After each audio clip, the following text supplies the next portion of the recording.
ঋষি ঋষি তুই তুই কেন কেন এত চিৎকার করছিস?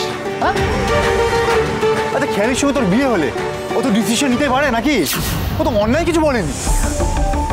আমি খেয়ালির থেকে শুনে এলাম বাড়িতে ঢোকার সাথে সাথে বাচ্চারা নাকি ওকে ইরিটেট করেছে বাঁশি টাইসি বাজিয়ে। তাইও বলেছে যে বাচ্চাদের বডিকে পাঠিয়ে দেবে। বডিকে পাঠিয়ে দেবার উনি কে? কে উনি? বুঝতে পারছি না। সবাই শুনে রাখো এই কথাটা পিমনি। আমার বিয়ে নিয়ে যেন আর কোনো কথাই বাড়িতে না ওঠে, প্লিজ পিমনি।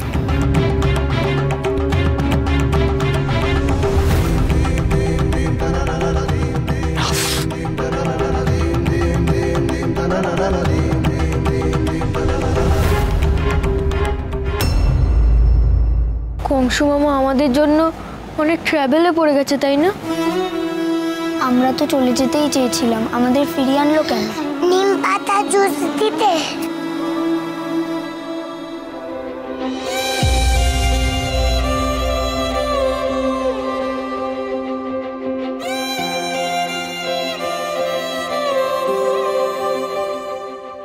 ঝিল্লি মনে হয় বকুনি খেয়ে খুব দুঃখ পেয়েছে।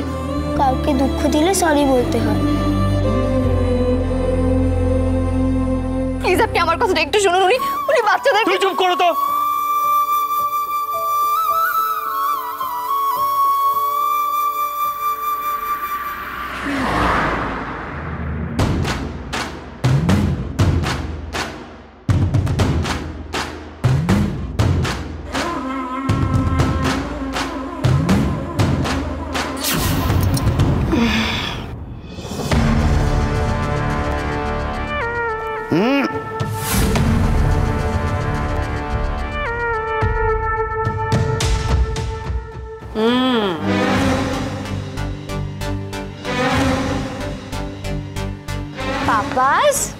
পাপাস, তুমি হঠাৎ করে এতটা অ্যাংরি হয়ে যাচ্ছ কেন? পাপা, তোমাকে এত অ্যাংরি হওয়া মানায় না।